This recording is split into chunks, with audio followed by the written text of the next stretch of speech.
I'm not sure what's going on here. It's not letting me unmute AD. Oh, that's bad news, isn't it? I'm not. This is a great start. Everyone else is unmuted, but I'm clicking the button to unmute AD, and it's not working. It's not working for us anyway. On to Hull and back. Hello, everyone on Humber Wave. This is a great start. AD is talking away. You might have to leave the. Oh, there we go. Yeah, you can hear me now. That's good. Yeah. Hello, everyone on Humber Wave and on our accounts. What a great start. Yeah. Well, to be fair, the timing was really good, Joe, to be honest. The timing was really, really good. And we came in exactly on time. And people could luckily hear me on the radio and they could hear you as well, Joe, which is good because I've got my end sorted out. Yeah, we're all sorted now, aren't we? Yeah, we're there. I've been away for a couple of weeks. I just wanted to say, what do you boys think about all this negativity around fans forum? Because there seems to be loads of it. I mean, I might be wrong. Joel put me out because I know he's a statistician. I think the 4 games we've played. Not easy to say, is it, with your teeth in? The 4 games we've played, the 4 teams we've played, the same matches last year. I think we're 1 point behind, aren't we? We lost to Leeds, didn't we, away? We lost to Plymouth away. I think we drew against Bristol, and didn't we beat Millwall? I might be wrong, but I get that we're about a point behind what we got off the same 4 teams, the same games last year. And that was, most of the games, to be fair, was with our, if you want to call it, better team towards the end of the season, like your Leeds, your Plymouth. And I just think there's a lot of negativity, and I can't understand why. There's a lot of new players coming to Hull City who've got to, get to know each other apart from else. How they play and all this. A new manager trying to get his way across. And I mean, there was all having a go at Pando. But I think since the season started, he hasn't really put many things wrong. He's been quite good. He comes for crosses and all this. And I can't understand where all this negativity is coming from. I don't know what you think about it. It's a perfectly reasonable question and reasonable opinion to have, Paul. So that's why you shouldn't go on Hull City Fan Forum on Facebook. That's all I've got to say on the matter. Well, I very rarely put out anything on. Occasionally I do, because when it rankles me when they're all having a go, and I'm thinking, give it time. It's 4 matches in. You don't win the league in August, and you don't get relegated in August. It's May, isn't it? So it's a long time to go, a lot of games to go, and I just think there's too much negativity about one of the 4 games.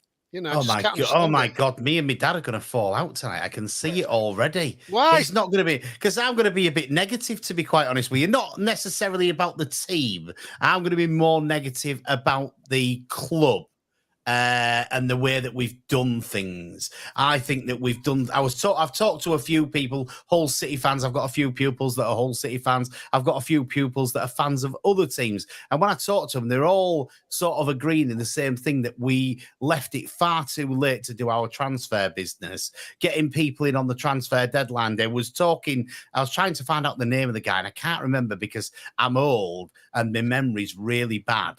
But I was trying to remember the name of the guy. It was a manager who put on Twitter, you don't do your transfer business on transfer deadline day. There's 2 reasons for this. The first reason is it's more expensive.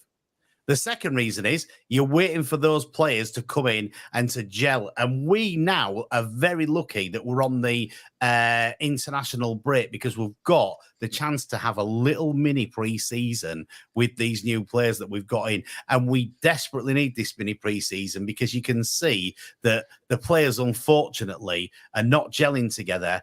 They're not used to how each other plays. And this is our problem. I don't think it's Tim. I think Tim could be a good manager. I don't think it's the players. I think it's the actual running of the football club and getting all these players in far too late. I'm going to go on just for 1 more minute, because I know you're all dying to get in. And I'm just going to say, where is this striker that was promised that's going to get us the 20 goals a season? The owner is really good. The owner is really good. And I'm sure that everybody knows, me and Joe was at that fans forum when he came across. He flew across. He told us all things would be good. He was sorry that he took his eye off the ball. And then on transfer deadline day, what do we see? Striker stand for Fenerbahce, not for Hull City. And he's really good at spinning things, and he spun things really well. But at the moment, He's not delivering for our club, I don't think. That's just my opinion. You can tell us in the comments or on here what you think. I think here we can introduce our special guest for tonight. He's smiling at that for our. I am, yeah. Special being the key word there. Christian has joined us from the To Hull and Back podcast Discord, which you can all, of course, join if you so fit.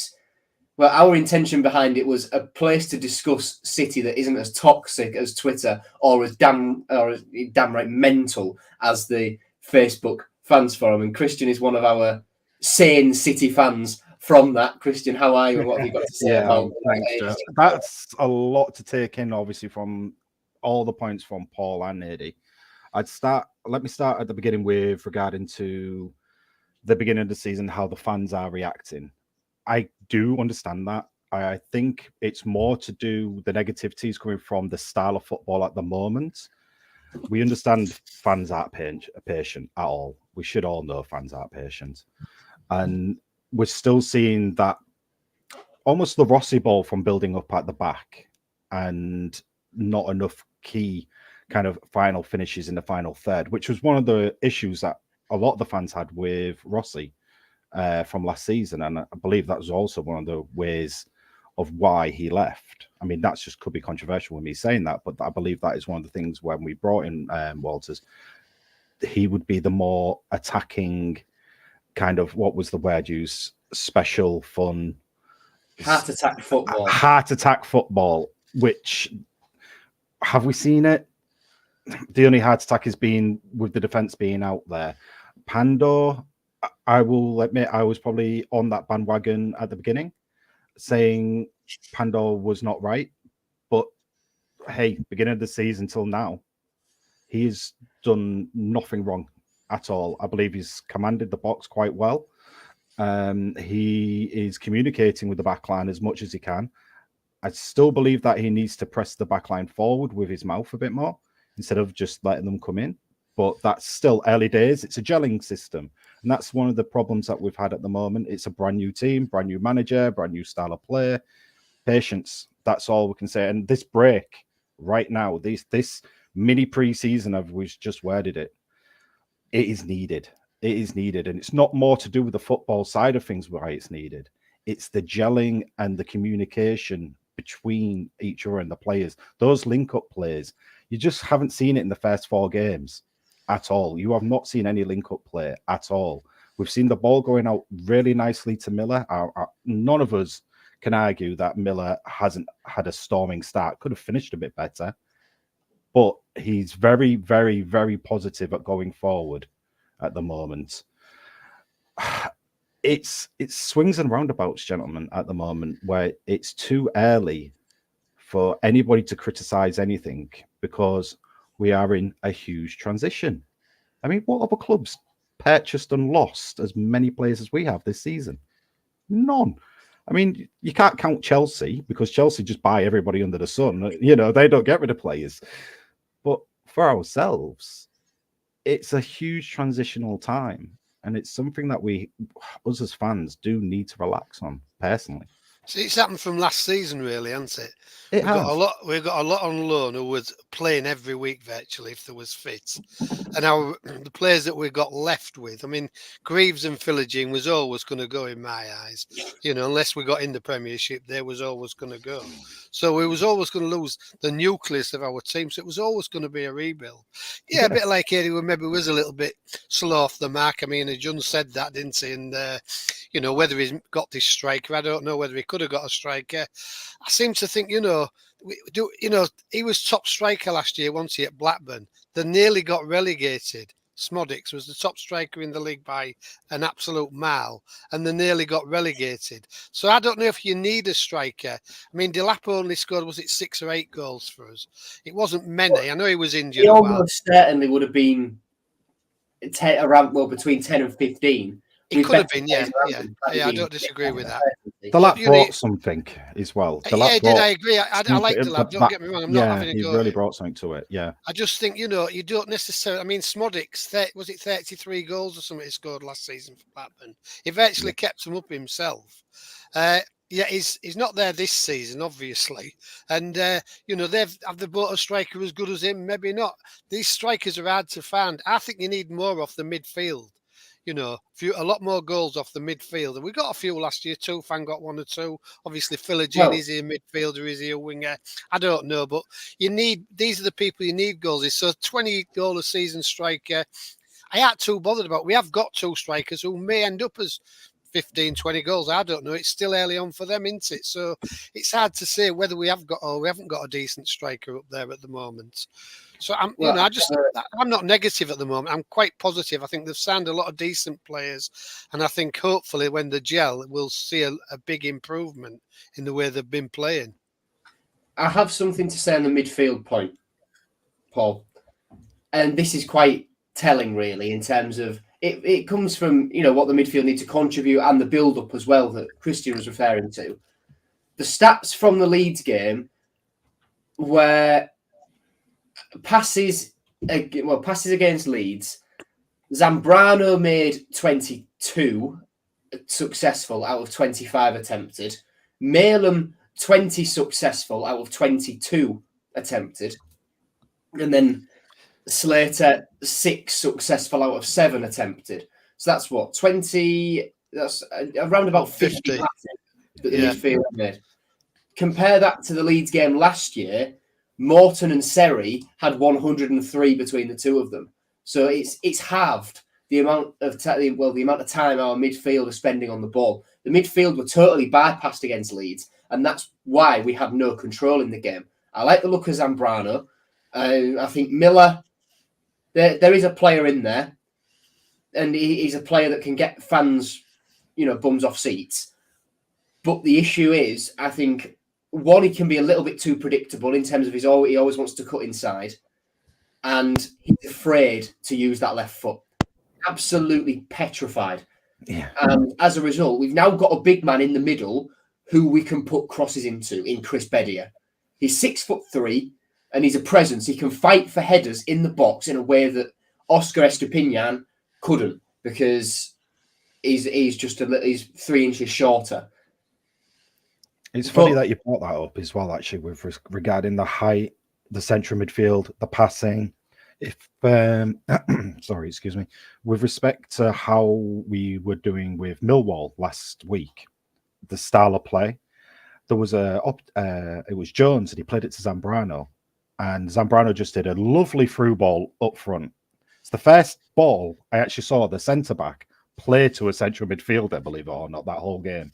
And the central midfield actually play out to the straight up through the back line. Nobody was there at all. And it's because the style that we're playing at the moment is solely out wide to bypass that central midfield. And if we're talking about goals and height and the players that we've got, how, when we've got all our height and our goal scorers, I say goal scorers, I'm talking the central midfielders that have these long shots that are being bypassed as well. So how are we going to transition this as a new team when we're seeing this on the sidelines that the central midfield's being bypassed? It's, for me, it's scary that we're actually missing these players when if anything, I'd say Zambrano's probably one of the best players we've got in our team. I really like Oscar Zambrano.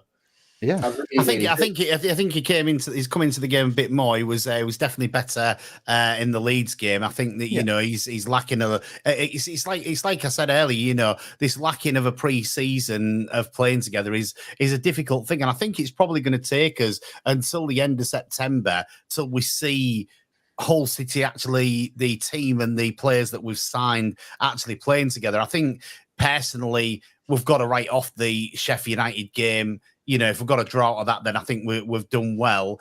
I think that, to get all these players to play together is going to take time. I'm not saying we've signed bad players. So, anybody that's on there thinking that I'm saying we've signed bad players, I'm not. I think we've signed some good players. I think it's been a little bit of you've gone to the car auction and you've seen a few cars go through, and there've been some really nice cars gone through, and you've been tempted to stick your arm up, but you haven't actually stuck your arm up. And then some, things come through at the end that you're not so sure about, you've not had a good look at, but you think, well, I've got to go away with Summit, so I'll stick my arm up here. And I think that, describes our transfer deadline day business. I might be wrong, but that's my description. At least he didn't say end up with the 600 quid Porsche that the fuel doesn't go into properly. The engine. See, I'm not a big lover of the transfer window going on till the end of August, to be quite honest. I don't know what good it does anybody. I think it'd be better if they could sort it out prior to the season starting, so you could get your team together.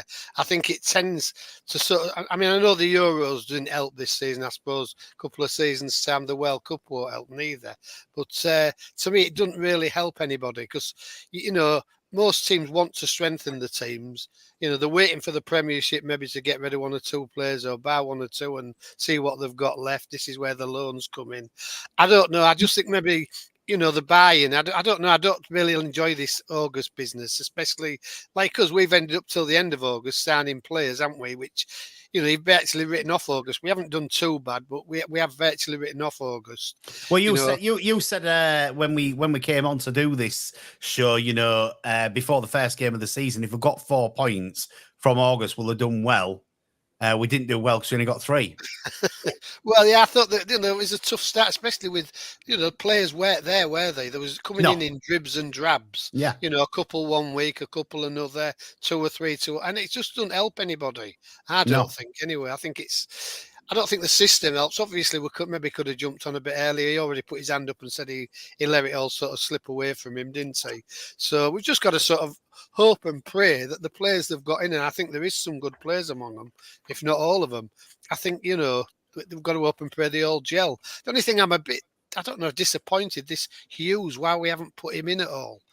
Seems strange to me. I think because of how well Jones and McLaughlin have been playing, to be honest with you. I think that's what kept Hughes out. I don't think Jones has played too bad.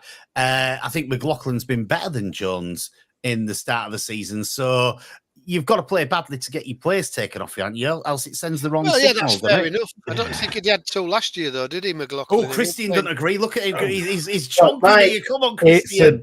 Different stats. So one of the stats from last season with Jones was his long balls that he was playing from the back out wide and the clearances that he was doing. He was more the main key player from the back line playing those out.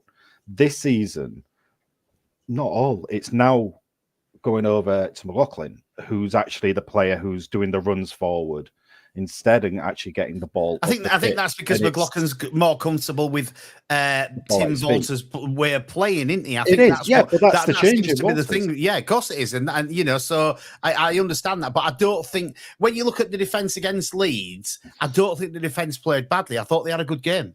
Yeah, no, I agree. I actually do agree. The defence did have a good game. There was 0 criticism apart from obviously getting caught out on the counter attack. But what team wouldn't get caught out on a counter attack? Yeah, no, I agree. And this is that swings and roundabouts that we discussed earlier with regarding to Jones being at the back because of the style of play. Now it's all changed in the Walters ball. You're going to look at McLaughlin more often and say he's had a really good game going forward and he's been doing this and doing that because he has the ball more often. I mean, if you're getting more touches, you better improve your football and you better show that you're actually doing better. That's part and parcel of being a centre-back as well, let alone a centre-back that's pushing forward. See, McLaughlin's never really let us down, has he? No. He played well in the season before last season when he didn't really give Jacob Greaves a look in after Jacob Greaves has picked up the injury. And then he stayed out for most of last season and he's come back in this season and still give us, the best Sean McLaughlin again, which I'm really pleased with him for because, he didn't really get a game last season. So to actually do that and still be happy enough to put your full effort in for Hull City, my surprise is that both of them are still here, to be honest, Jones and McLaughlin. I thought that we might have lost one of them. But, I'm really pleased that they're both still here because I like both of them as players. Yeah, and even if they are the future starting 11, I still think that they offer too much to the team to let them go. They do. Yeah. Sorry, Paul. But what happens with this Ben, who I think he can play midfield, can't he? The kid from Man City. He can. And, Hughes, I mean, we've paid a reasonable fee for Hughes. I know it's not a massive fee, but it's a reasonable fee for a Division 1 player. I don't know. I mean, I'm not saying he should be in instead of the other two. Don't get me wrong. I'm not, saying they're better, he's worse than them or better than them. I'm just saying we've paid a fee for him, and there was all this, hoo-ha about getting him and all this, and we ended up getting him, and he seems to be sat on the bench now. If these two continue, we haven't got that many games there apart from league games. We're out of the cup, so there's not going to be, he can have a game in the cup midweek. We're out of the cup till January. Again, is it going to be one of these where they come in and they have to sort of all systems flowing straight away? And it's not always easy, is it, when you get these players in who haven't played for a while and under a system what's maybe a little bit different to what they're used to, and you're expecting them to come up to scratch straight away. And it's a bit of, I don't know, it's just a bit of a worry to me that we've signed him and we don't seem to be putting him in, at any stage of a game, do we? So my view on McLaughlin is you couldn't drop him before Leeds because he played really well against Millwall. But against Leeds, the defensive frailties of Sean McLaughlin in a back four started to show again. We've just had a comment in chat about McLaughlin thriving in a back three. I think when he's the central centre-back in a back three and there's players to cover for him, so the fact he's a little bit slower gets masked a little bit because he's got that cover. Against Leeds, it was slow off the mark, getting beaten at the near post. It looked like he was running through quicksand when he was stretching for a cross ball at the back post. And that's another thing. We've got great crossers now in Giles and Coyle. Ryan Giles didn't get into crossing positions against Leeds. He seemed scared to overlap Liam Miller and put a ball. What's going on between Giles and Miller? Because there seems to be a little bit of friction there between the two of them.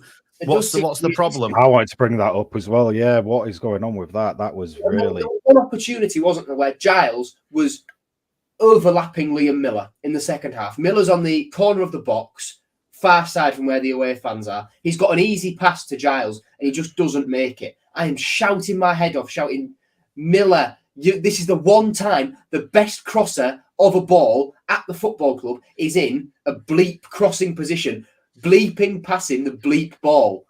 I'm glad you did that, Joe, because we are live on the radio. Glad you did that. Well done, Joe. I don't have to get my bleep machine out. Thank you. Ofcom, I ain't going to lose my license. That's what I said at the time. It's so infuriating. And then short corners. I mean, short corners, statistically, Nathaniel bangs this drum every week on the podcast. Statistically, you are more likely to score from a short corner than you are putting it into the box. They clearly didn't look at Tim Walter's Hull City when they did short corners under Liam Rossigna were hit and miss. We scored one against West Brom with Fabio Carvalho. That's about all I can remember. That's all we did. I think that is all of it.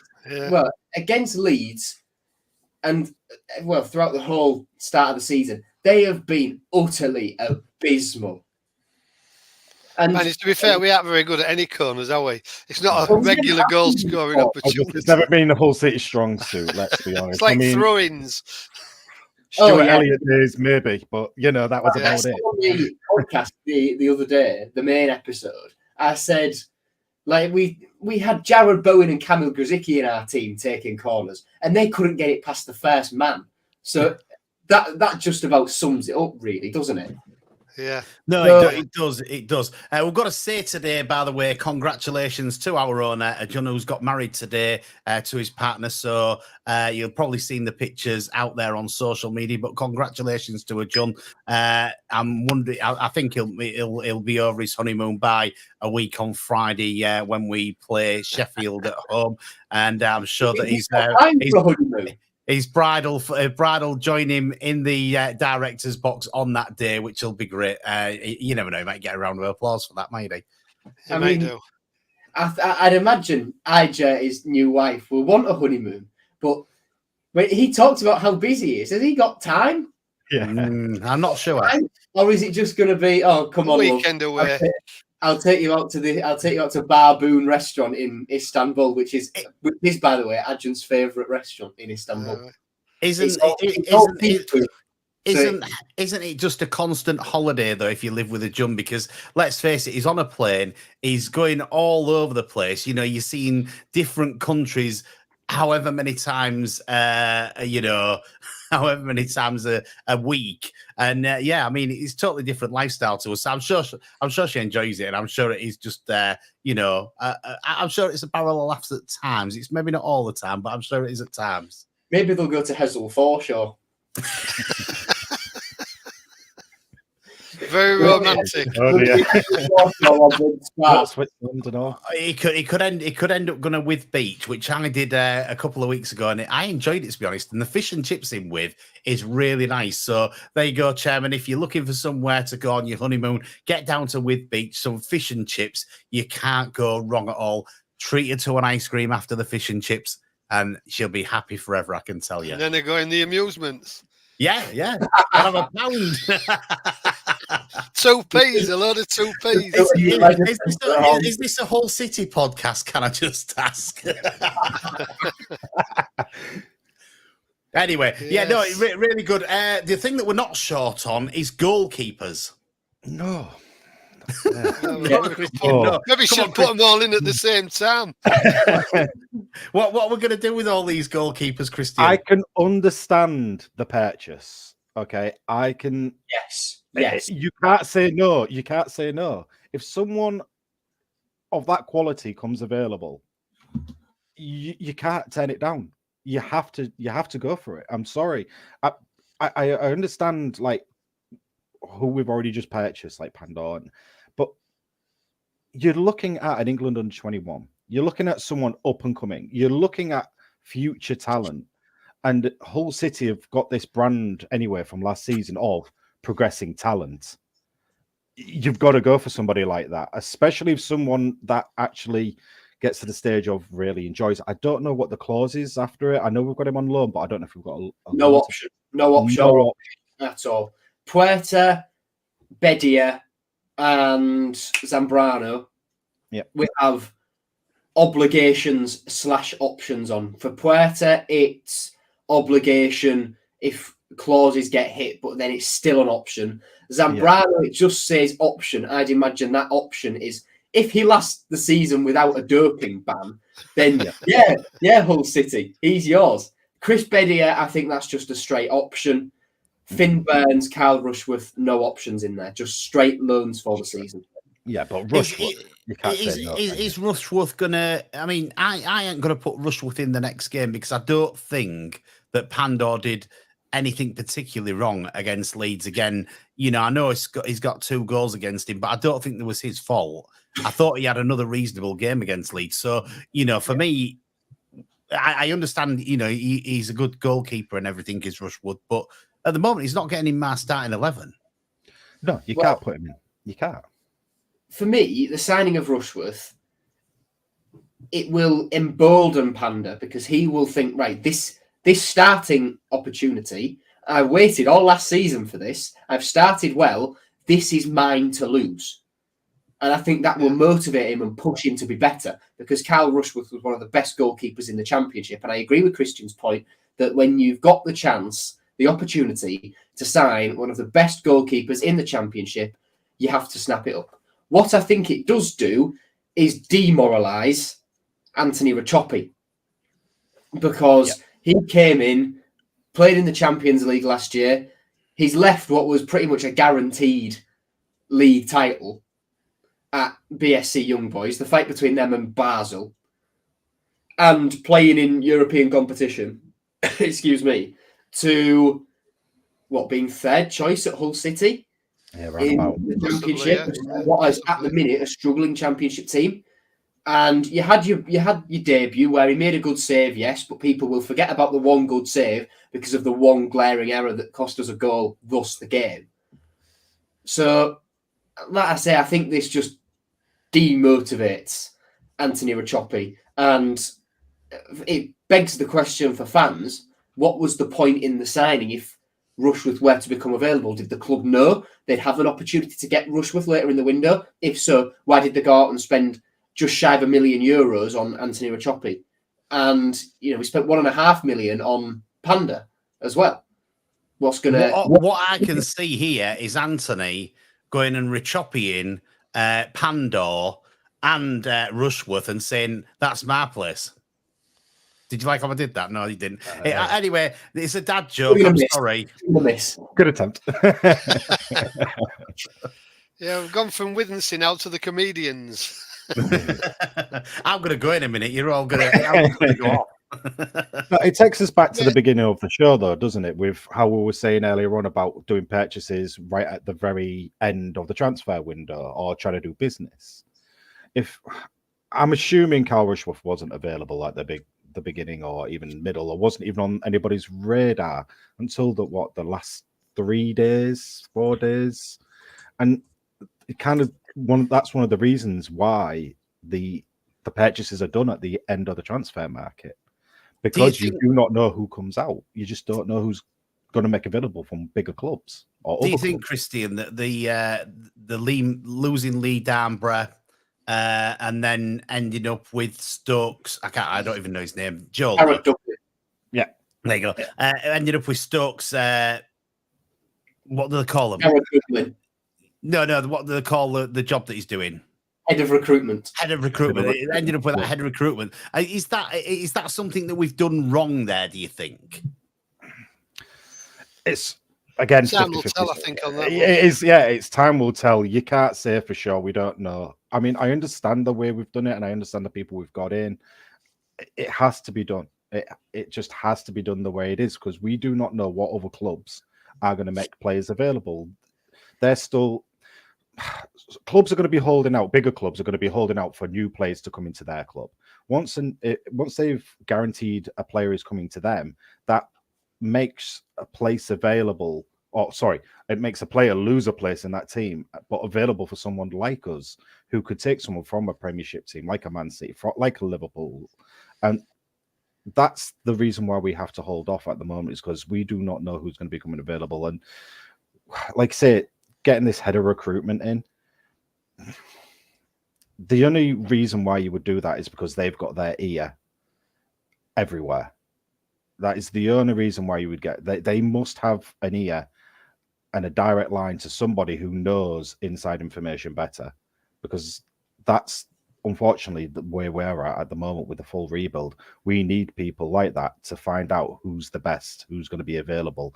And I think doing that, I think we lost something when we lost Lee Darnborough, to be honest, because Lee Darnborough took a lot of flack at one point. But when you look at some of the signings that have come in while Lee Darnborough's been at the club, I think we've made some really good signings, to be quite honest with you. And I think losing Lee Darnborough when we did was a bad time to lose him, because, that probably hampered our pre-season buys and our season buys, if we're calling it that way.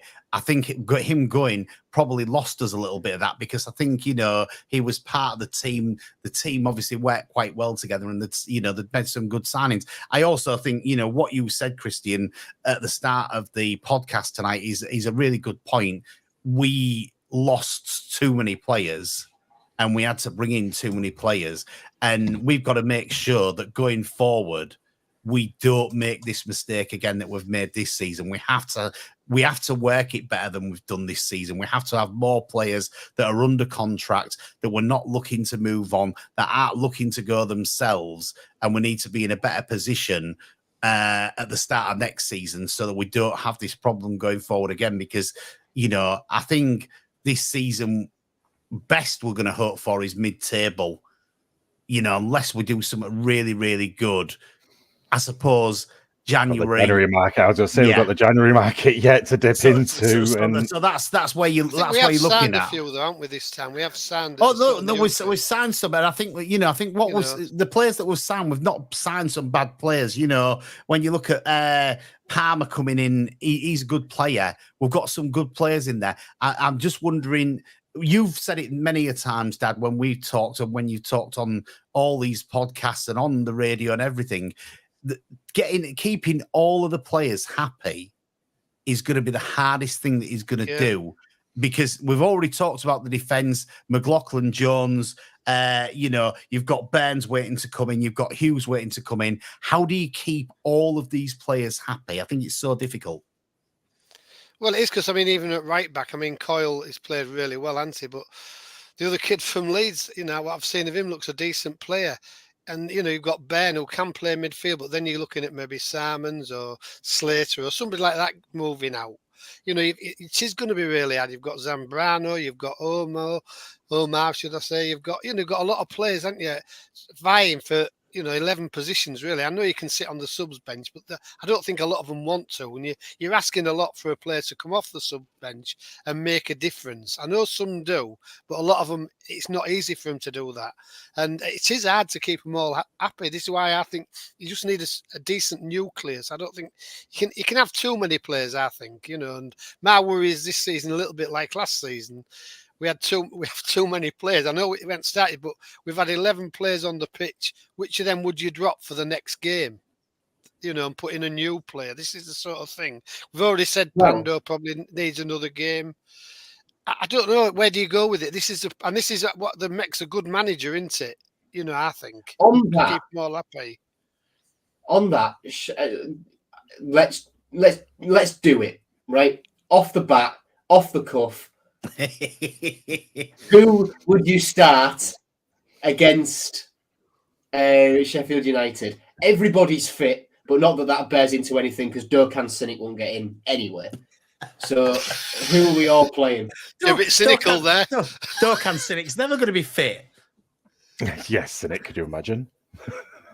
He might be sometime. He's never going to be fit. About June time, he'll be fit. It was fit in June. It depends, Joe. It all depends on this mini pre-season. It all depends on this mini pre-season, bud. Come on, Christian. Don't sit on the fence. You'll get splinters in your backside. Play the game. Go, Christian. I would love to see Perusa. I would. I think he's going to be the one that who's actually going to get us the goals, if I'm honest with you. Interesting. Yeah, I think he's going to be that little kind of a bit like how Morton was when he came to the club. Everyone was a bit like, and Morton turned out to be one of the most solid central midfielders I think the club's had in years, absolute years. I think he was so underrated, and I believe Perutta's going to, especially with the link up that he's going to have with Zambrano, I think that's going to be the special one there. It's all about the defense. I would say everywhere else, I think we're kind of settled on at the moment. I think the biggest talking point, if we're looking at Sheffield, it's the back four. That's the only discussion that we could be having. I don't understand why we would change keeper. Up front, we're rotating those as it is. Out wide, Omar can't stay out wide though. That's the one thing I would say. He can't. I was just going to be controversial and say that I could be tempted to drop Omar. I could, yeah. I mean, don't take anything away. The ability of the guy, he's got it. He has got ability. We all see it. We all know it. Right wing, is it his best spot? Not a chance. No. Is he doing a job there at the moment? Yeah, exactly. I mean, he's there at the moment just to fill in. That is the only reason why he's out there at the moment. That's the only viable reason I can come up with in my head. You see, I would be quite happy to drop Malem and put Umar in that position, to be quite honest with you, because I haven't seen enough from Malem yet. I think that he's got something. He's definitely got something, but I do believe more. I think it's more of an engine than anything. Yeah, I don't think he's got as much skill as what Umar's got. Umar's problem is his final ball's not been good enough while he's been with us, but that could come, and so that'd be maybe one change that I would look at there. And I'd like to see Puerta as well. I really would like to see him playing. I think on Saturday against Leeds, my only criticism of Tim would have been that Bedia was tired out at 60 minutes. You could see he wasn't coming back as much. And I think he should have brought Bairstow on a bit earlier, to be quite honest with you, because I'm sure that Bedia is probably the better player of the two at the moment, but he didn't have enough fitness for me to play any longer than he did, and he played him for too long. So I think my change would have been Bairstow coming in for Bedia rather than the changes that he made. And that would be my only sort of criticism there. I think people have slated Will Jarvis and said he don't come back. But I think if you're asking Will Jarvis to do the job on the wing and you're asking him to attack, then you've got to then leave somebody like Regan Slater on the pitch to cover for him in that coming back position. And I think that's where Tim needs to he's got to maybe get used to that a little bit. Not asking them to do too much, because I think, he puts a lot of effort into going forward. He can win his free kicks. He can get into the box. He does something a little bit different to the other players, but he don't come back enough. So then you're costing a goal because he's not come back for you, but put somebody in there to cover him. And that's what I would say. Could we go 3-5-2? Doubt it. Highly doubt it. I thought I'm always calling for 3-5-2, and it never happens. But we've sort of discussed McLaughlin would be better in a 3. Yeah. They have. What's the kid up front? The big kid for Sheffield who we tried to. Oh, Kiefer Moore. Yeah, he's a big lad, isn't he? So I don't know. I don't know. I'm just throwing it out there. I've often said 3-5-2 won't be a bad call, to be quite honest. Getting your midfield, and you need your midfield involved, as we've said. We didn't have the involvement of the midfield that we know that we should have had. Let's say, and where if you've got 5 there, you're probably going to have more of an involvement from the midfield. I don't know. I mean, Umar to me, it's a bit like the Scott Swan. We signed Scott Swan and we stuck him on the wing, didn't we? Did not a lot come off him really. In fact, probably he was poor, to be quite honest, over the time. And I'm sure he's a better player than he showed to get for us. So, and I think Umar on the wing is just a waste of time. He's got too much skill to be stuck on the wing. He isn't a winger. He's got that through ball, and maybe he hasn't been quite good, but he's been pushed on the wing a lot, hasn't he? And I don't think it's his position at all. So I think you've got to try and get him involved a bit more centrally. The only thing for me is, do you play this Bairn in midfield or do you play Simmons? I don't know. I don't play either. Yeah, you won't play either. I think Walter goes for against Sheffield Wednesday, and this is a little bit of what I'd go for as well. I think Panda stays in goal. Rushworth's got to win his place. Then, although it's not out of the realms of possibility that Rushworth just gets chucked straight in. Back 4, Coyle, Jones, Hughes and Giles. Midfield will be Zambrano, Puerta and Abdush as a more advanced one. Then wide players, Abu Kamara, who I think we need to talk about him, Balumi and Palmer in a bit more detail before the end of the episode as well, in the sort of 10-15 minutes we've got left. So Kamara on one wing with Liam Miller on the other, and then one of Chris Badir or Mason Bairstow up front. I think Balumi will be on the bench, Palmer on the bench, Rushworth on the bench, Rachopi in the stands. He's gonna Rachopi somebody down in those stands, isn't he? He won't be happy. I'll try again. He's thinking, what on earth have I signed up for here? He will be now. I can see him just wanting to chuck as many of the new signings in as possible, just because something's got to stick, and the players that let's say established players who have started the season haven't exactly torn up any trees, so it can't hurt to just chuck a load of them in when they've had a period of time working together. No, listen, I'm not going to disagree with you. I think that, we do need something a little bit different. I think it all depends on how well this, 10 days he's got with the team goes, how well these players start to gel together, how they play together and how they seem to fit together. And we won't see that. We're only going to see that in the match time. So he's going to have the best idea of what he wants to do, who's going to do the best job for him, and what team is going to try and get something from that Sheffield United game. It's the best time. Yeah, well, I think we need something, don't we, from there? I mean, this Kamara's an interesting buy. You know, well, is he loan or we bought him? I can't remember now. No, we've bought him. It's an interesting buy, isn't it? I think he's a decent player, like, and as I said before, it's fitting them all in, isn't it? You know, we seem to have, is it 4 or 5 wingers? Do you count Abdush as a winger? I don't know, but we seem to have 4 or 5 wingers, don't we? And they can't all play, can they? I don't know. Maybe they can. Maybe fit them all in somehow. I don't know. One of them definitely can, because we just spoke about him 10 minutes ago about always been injured. Yeah, well, maybe it's 6 wingers with him, is it? Yes. See, Jarvis, we got him back, didn't we? And he's so what? Down. Kamara, Balumi, Giles, Miller. No, not Jarvis. Miller, Longman. Yeah, still got him to come back. Abdush and then Cynic as well. Yeah. And I don't know what we're going to do with them all. We can't keep them all happy all the time, can we? So it's maybe a good thing, because they're going to have to play well out there to keep the place, because they've got somebody there who's probably equally as good, maybe even better to a degree sometimes, who are going to be pushing them to make sure they do well. I don't think you can sort of rest on your laurels, can you? You know, so that part of it is good, but keeping them all happy is not going to be easy, you know.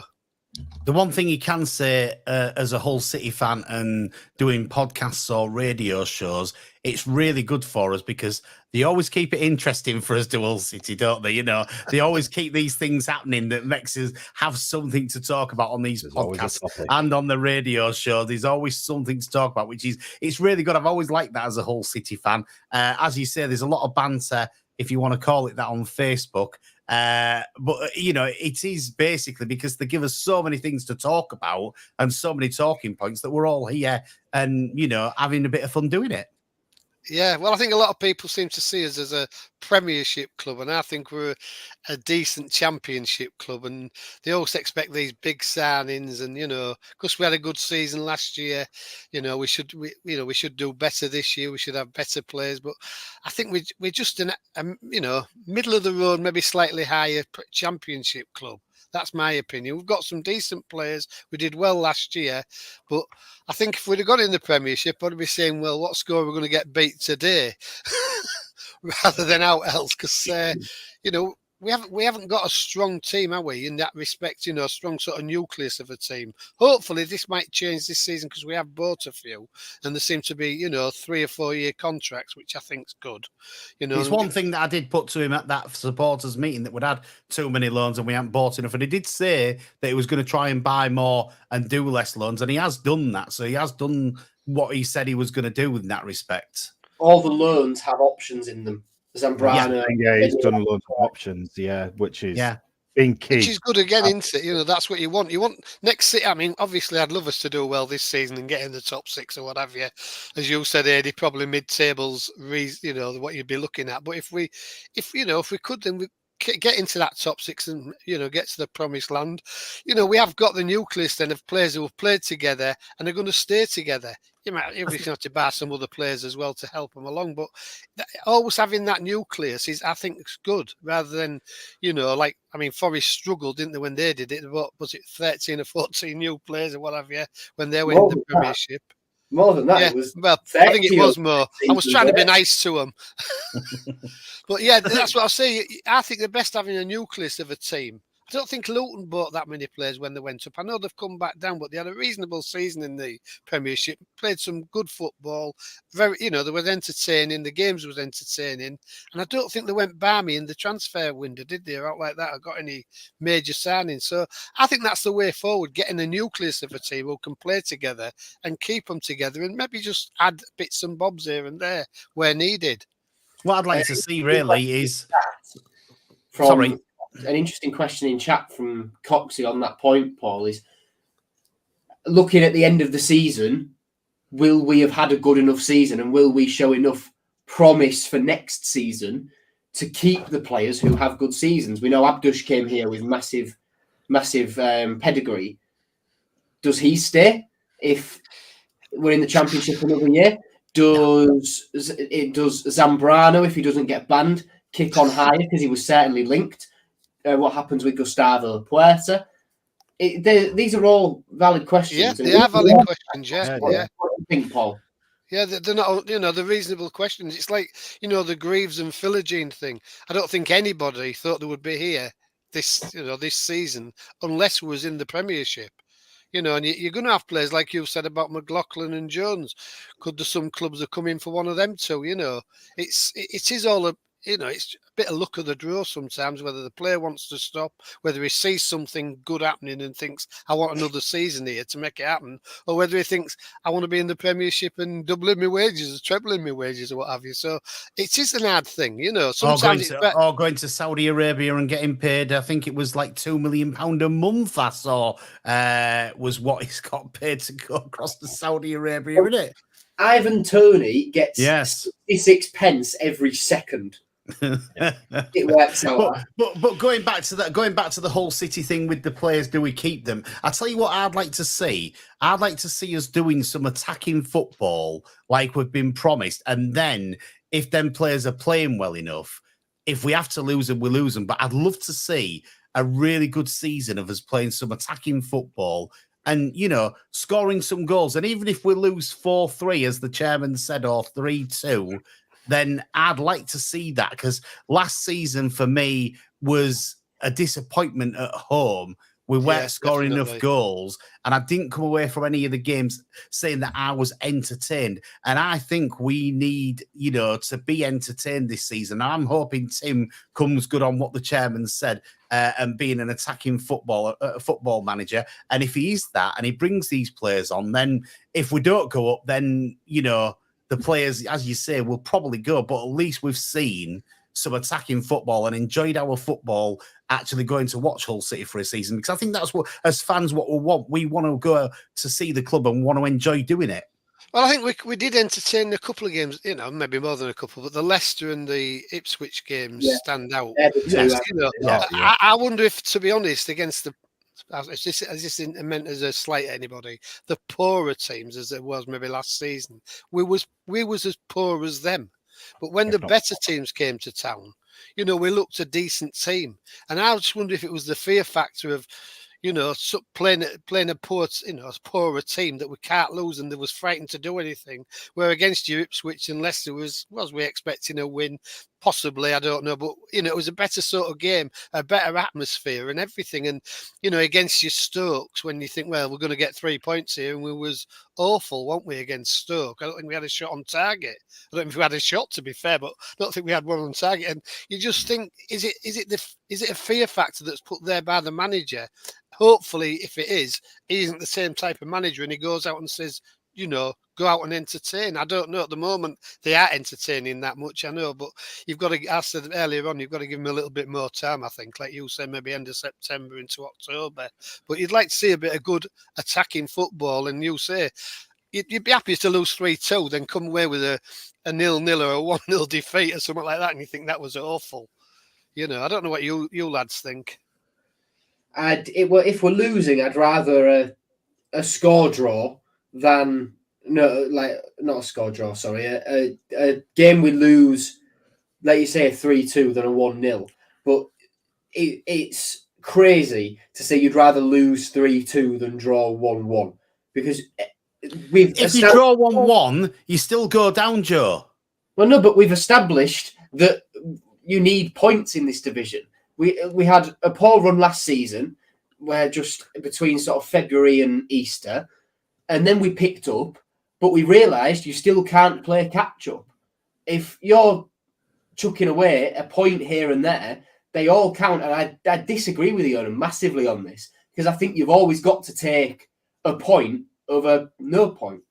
Yeah, I agree. Yeah, 1 point. Well, yeah, I understand that, but I'm just saying you don't want to be playing every match. It's boring, do you?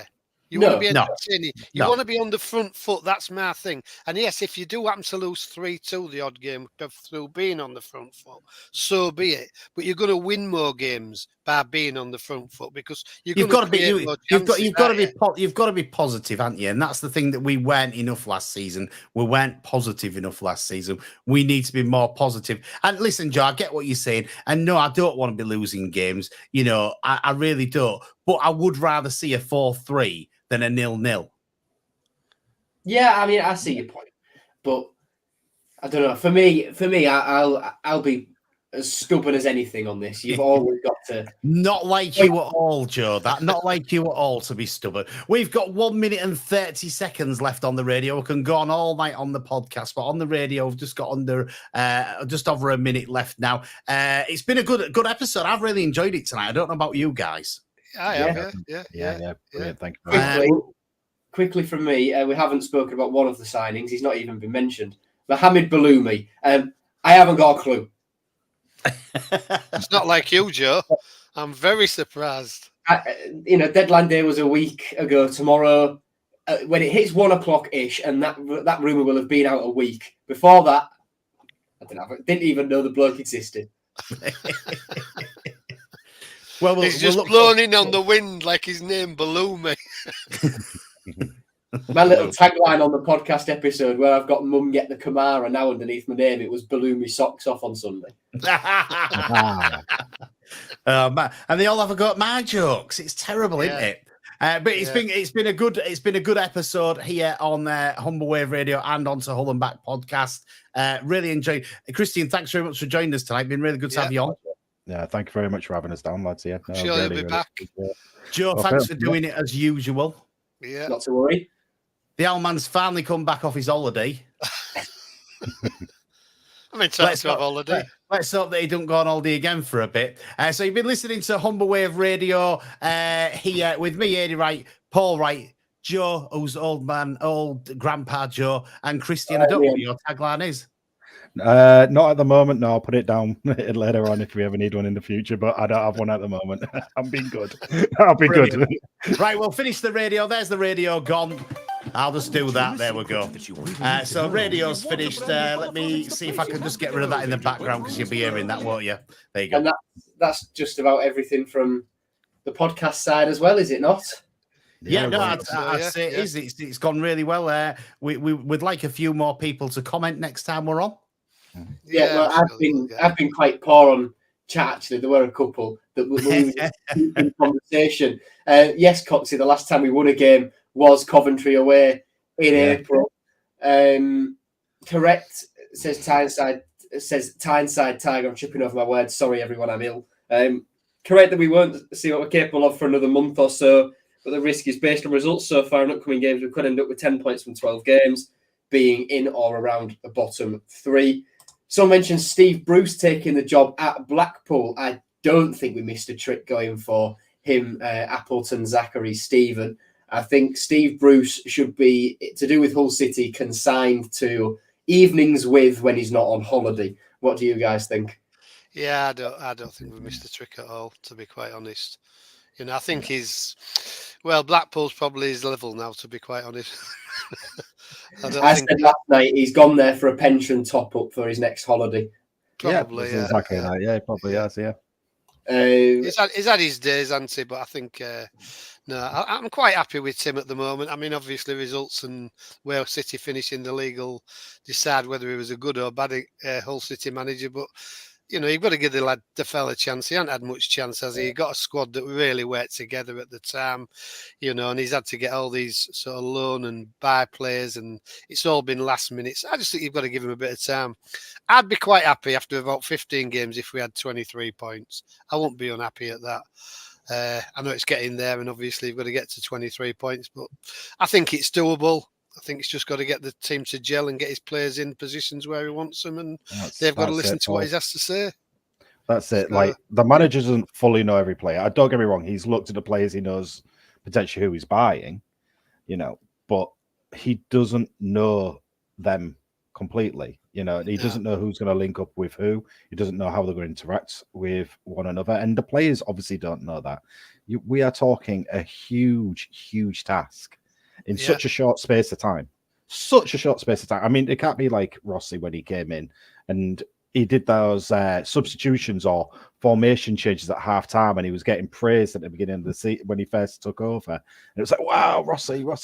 We can't expect that with a team that is completely being rebuilt. You just can't. It's upsetting to say, like, where's this going to come from? Where's that going to come from? Where's the shots going to be? Do we need more shots? Obviously, we need more shots on goal. I mean, that's the only way you're going to win a game. Yeah, that's included in the comments as well. want to see players start taking shots at goal.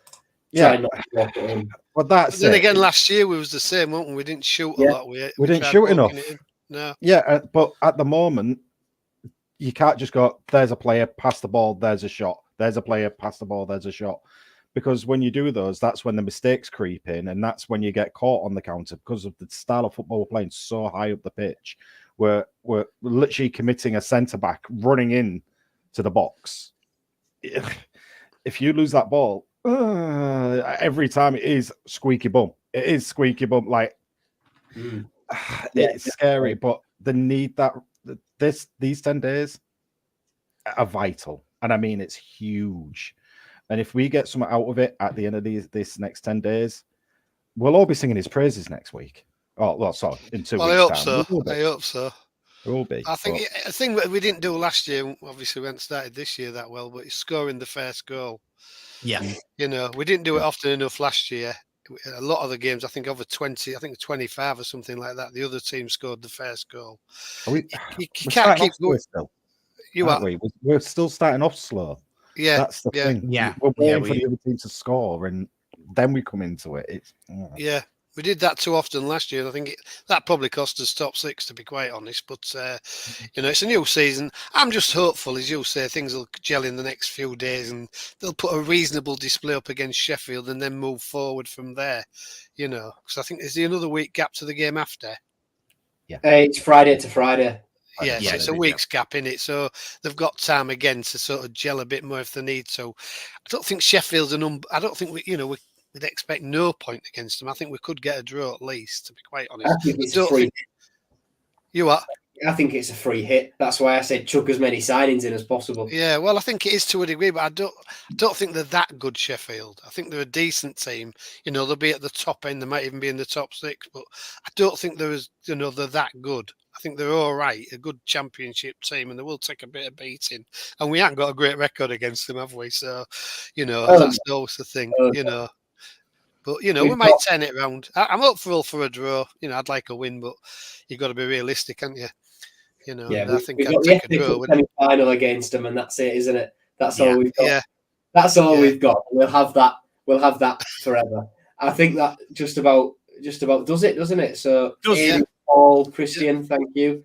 Christian, thank you, Joe. Way, you missed earlier in the episode.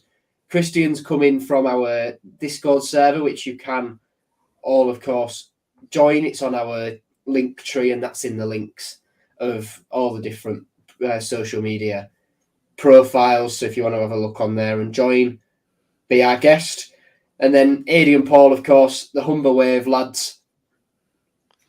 Talking a lot of rubbish as usual. But... Hey, don't put yourselves down. Don't put yourselves down. We're enjoying it. It's a good link up with Hull and Back, and you know, doing it on the radio and doing it on Hull and Back. Hopefully, we're making more people's ears bleed than we ever were before. Well, we've got 155 live viewers on the live at the moment, and then I'm sure that will increase as this episode gets re-uploaded later on. With more people watching it and listening to our takes, and you can rate those takes however you want. You certainly can. You can follow us all on Twitter. My handle's on there. Don't even try and get Paul's, because it's got Paul and then a million numbers after it, because he doesn't know what the hell he's doing. We will put it up there one week, and then you can have a little follow if you want. But yeah, nobody will follow me, I'll tell you. But there you go. You can follow us all on Twitter. You can have a bit of banter with us. You can join the Discord. You can listen on the radio. You can listen on here. I've really enjoyed doing it. Thanks again, lads, for helping us, because without you, Joe, we couldn't do it, I'll tell you. And Christian, great of you to jump in today. Thanks, Christian. Enjoyed it, Joe. Yeah, good job, guys. Thank you all for contributing. Thank you, everyone, for watching and listening. Notably, it did tick up a little bit when we went off Humber Wave, so I think perhaps some of the people listening on there went and found us and came in to join, to observe the rest of the conversation. But and this is the longest outro in the world. I'm going to call it there. Thank you, everyone. See you later. Goodbye. All right, see you, Joe. See you, Christian. See you, son.